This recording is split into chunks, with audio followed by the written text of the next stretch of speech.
നമ്മൾ കാണുന്നതും കേൾക്കുന്നതും സ്പർശിക്കുന്നതുമാണ് യാഥാർത്ഥ്യമെന്ന് നാം സാധാരണ വിശ്വസിക്കുന്നു. പക്ഷേ മനുഷ്യന്റെ ബുദ്ധിക്ക് അതീതമായ ചില സംഭവങ്ങൾ ലോകത്ത് ഉണ്ടാകുന്നുണ്ടോ? ഒരാൾക്ക് മറ്റൊരാളുടെ മനസ്സ് വായിക്കുവാൻ കഴിയുമോ? ഭാവി മുൻകൂട്ടി അറിയുവാൻ മനുഷ്യന് സാധിക്കുമോ? മരണത്തിന് ശേഷം എന്തെങ്കിലും നിലനിൽക്കുന്നുണ്ടോ? ആത്മാക്കൾ യാഥാർത്ഥ്യമാണോ? നിയർ ഡെത്ത് എക്സ്പീരിയൻസ് തുടങ്ങിയവ വെറും കെട്ടുകഥകളാണോ? അതോ അതിനു പിന്നിൽ മനുഷ്യ ശാസ്ത്രം ഇതുവരെ പൂർണ്ണമായും കണ്ടെത്താത്ത യാഥാർത്ഥ്യങ്ങൾ ഉണ്ടോ? ഈ ചോദ്യങ്ങൾക്കുള്ള ഉത്തരങ്ങൾ അന്വേഷിക്കുന്ന ഒരു വിചിത്ര ശാസ്ത്രശാഖയുണ്ട്. അതാണ് പാരാസൈക്കോളജി. എന്നിരുന്നാലും പാരാസൈക്കോളജി യഥാർത്ഥത്തിൽ എന്താണ് പഠിക്കുന്നത്? പാരാസൈക്കോളജി എന്നത് സാധാരണ ശാസ്ത്രത്തിലൂടെ പൂർണ്ണമായി വിശദീകരിക്കാൻ പ്രയാസമുള്ള മനുഷ്യന്റെ അനുഭവങ്ങളെയും അസാധാരണ ശക്തികളെയും കുറിച്ചുള്ള പഠന ശാഖയാണ്. ഗ്രീക്ക് പദത്തിൽ നിന്നാണ് പാരാസൈക്കോളജി എന്ന വാക്ക് ഉണ്ടായത്. പാര എന്ന പദത്തിന് ഗ്രീക്ക് വിശദീകരണം സാധാരണത്തിനും അപ്പുറം എന്നാണ്. സൈക്കോളജി എന്നാൽ മനഃശാസ്ത്രം എന്നും, അതായത് സാധാരണ മനഃശാസ്ത്രത്തിന് അതീതമായ അനുഭവങ്ങളെക്കുറിച്ചുള്ള പഠനം എന്നാണ് പാരാസൈക്കോളജിയുടെ അർത്ഥം. ടെലിപ്പതി, അതായത് ഒരാളുടെ ചിന്ത മറ്റൊരാൾക്ക് കിലോമീറ്ററുകൾക്ക് അകലെ നിന്ന് പോലും മനസ്സിലാക്കുവാൻ കഴിയുന്നത്. ക്ലെയർവോയൻസ് എന്ന് പറഞ്ഞാൽ സാധാരണ ഇന്ദ്രിയങ്ങൾക്കതീതമായി വിവരങ്ങൾ അറിയുക, അതായത് ഈ സിക്സ്ത് സെൻസ് എന്നൊക്കെ പറയുന്നത് പോലെ. മറ്റൊന്ന് മനസ്സിന്റെ ശക്തി കൊണ്ട് വസ്തുക്കളെ സ്വാധീനിക്കുവാനുള്ള കഴിവ്, അതായത് സ്പർശിക്കാതെ തന്നെ ഒരു നോട്ടം കൊണ്ടും അല്ലെങ്കിൽ എന്തെങ്കിലും ആംഗ്യം കൊണ്ടും ഒരു വസ്തുവിനെ ചലിപ്പിക്കാനുള്ള കഴിവ്. പിന്നെ നിയർ ഡെത്ത് എക്സ്പീരിയൻസ്, അതായത് മരണാനുഭവങ്ങൾ, മരണത്തിലേക്ക് പോയി തിരിച്ചു വന്നവരുടെ അനുഭവങ്ങൾ എന്നൊക്കെ കേൾക്കുന്നില്ലേ, അതുപോലുള്ള എക്സ്പീരിയൻസുകൾ. എന്നിങ്ങനെ നീളുന്നു പാരാസൈക്കോളജിയുടെ പഠനങ്ങൾ.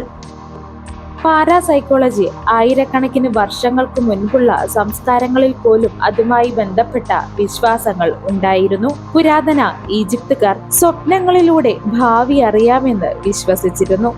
ഭാരതത്തിലെ ഉപനിഷത്തുകളിലും യോഗ പരമ്പരകളിലും മനുഷ്യന് സാധാരണ ബോധത്തിന് അപ്പുറം ചില കഴിവുകൾ ഉണ്ടെന്ന് പരാമർശിക്കുന്നുണ്ട്. സിദ്ധന്മാർ, യോഗികൾ, ഋഷിമാർ എന്നിവരുടെ കഥകളിൽ ദൂരദർശനം, മനസ്സ് വായിക്കൽ, അത്ഭുത ശക്തികൾ എന്നിവയെക്കുറിച്ച് പറയുന്നുണ്ട്.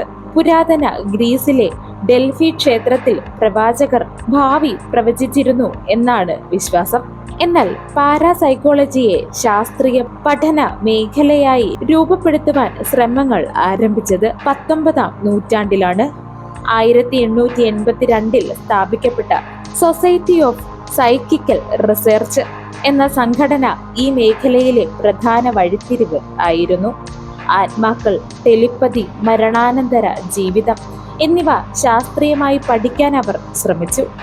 പിന്നീട് അമേരിക്കയിലെ ഗവേഷകനായ ജോസഫ് ബാങ്ക്സ് റൈൻ പാരാസൈക്കോളജിയെ ആധുനിക ഗവേഷണ രീതിയിലേക്ക് കൊണ്ടുവന്നു. അദ്ദേഹം ഡ്യൂക്ക് സർവകലാശാലയിൽ ടെലിപ്പതിയും ESP, അതായത് എക്സ്ട്രാ സെൻസറി പെർസെപ്ഷനെ കുറിച്ചും പഠിച്ചു. അദ്ദേഹം ഉപയോഗിച്ച സെൻസർ കാർഡുകൾ പ്രശസ്തമാണ്.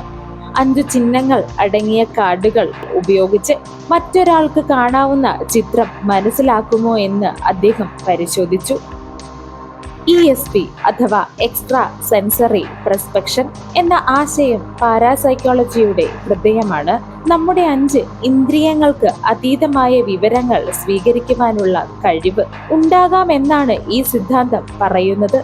അതിൽ ഏറ്റവും പ്രശസ്തമായ ഒന്നാണ്, ചില ആളുകൾക്ക് ആരെങ്കിലും വിളിക്കുവാൻ പോകുന്നു എന്ന് മുൻകൂട്ടി അറിയുവാൻ കഴിയുന്നു. ചിലർക്ക് അപകടങ്ങൾ മുൻകൂട്ടി തോന്നാറുണ്ട്. ശാസ്ത്രലോകം ഇതിനെ ഭൂരിഭാഗവും യാദർച്ഛികമായാണ് കണക്കാക്കുന്നത്. മനഃശാസ്ത്രപരമായ സ്വാധീനങ്ങളായി കാണുന്നു അത്. ക്ലെയർവോയൻസ് മറ്റൊരു പ്രധാന വിഷയമാണ്. സാധാരണ ഇന്ദ്രിയങ്ങളിലൂടെ അറിയാൻ കഴിയാത്ത വിവരങ്ങൾ അറിയുവാനുള്ള കഴിവ് എന്നാണ് ഇതിന്റെ ആശയം. ചരിത്രത്തിൽ പലരും ഇതിനുള്ള കഴിവുകൾ ഉണ്ടെന്ന് അവകാശപ്പെടുന്നു. എന്നാൽ അവയിൽ പലതും പിന്നീട് പരിശോധനകളിൽ തെറ്റാണെന്ന് തെളിയിച്ചിട്ടുമുണ്ട്. പ്രീകോഗ്നിഷൻ അഥവാ ഭാവി മുൻകൂട്ടി അറിയുവാനുള്ള കഴിവ്, അത് ഏറെ വിവാദപരമായ വിഷയം തന്നെയാണ്. ചില ആളുകൾ അപകടങ്ങൾ, ദുരന്തങ്ങൾ, സംഭവങ്ങൾ എന്നിവ സ്വപ്നത്തിൽ കണ്ടതായി അവകാശപ്പെട്ടിട്ടുണ്ട്. ലോക പ്രശസ്തമായ ചില ദുരന്തങ്ങൾക്ക് മുൻപ് ആളുകൾ വിചിത്രമായ അനുഭവങ്ങൾ പറഞ്ഞതായി രേഖകൾ ഉണ്ട്.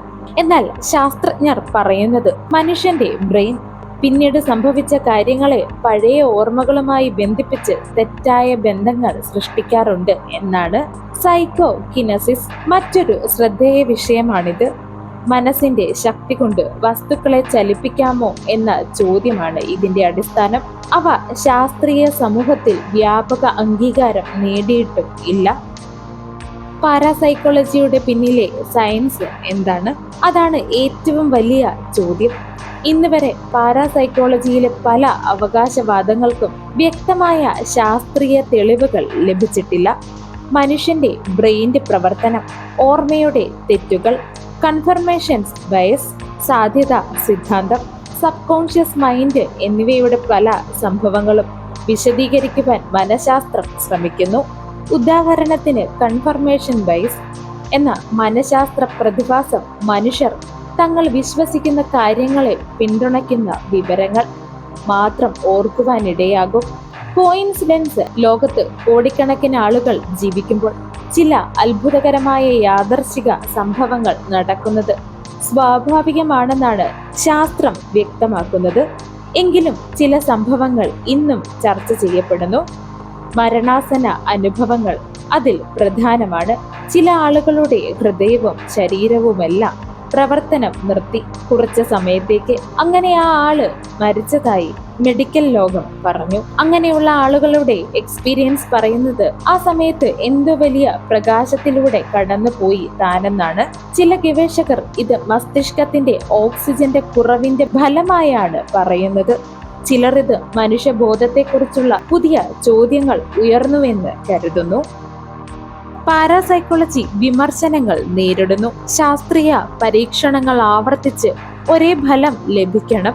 എന്നാൽ പാരാസൈക്കോളജിയിലെ പല എക്സ്പെരിമെന്റ്സും ആവർത്തിക്കുവാൻ കഴിയാത്തവയാണ്. അതുകൊണ്ട് തന്നെ മുഖ്യധാര ശാസ്ത്രലോകം ഇത് സംശയത്തോടുകൂടി തന്നെ കാണുവാനായിട്ടും ഇടയാക്കുന്നു. എങ്കിലും മനുഷ്യ ചരിത്രത്തിലെ വലിയ കണ്ടെത്തലുകൾ പലപ്പോഴും അസാധാരണമായി തോന്നിയ ചോദ്യങ്ങളിൽ നിന്നാണ് ആരംഭിച്ചത്. അതിനാൽ പാരാസൈക്കോളജി ശാസ്ത്രവും വിശ്വാസവും തമ്മിലുള്ള അതിർത്തിയിൽ നിലകൊള്ളുന്ന ഒരു പഠന മേഖലയായി ഇന്നും തുടരുന്നു.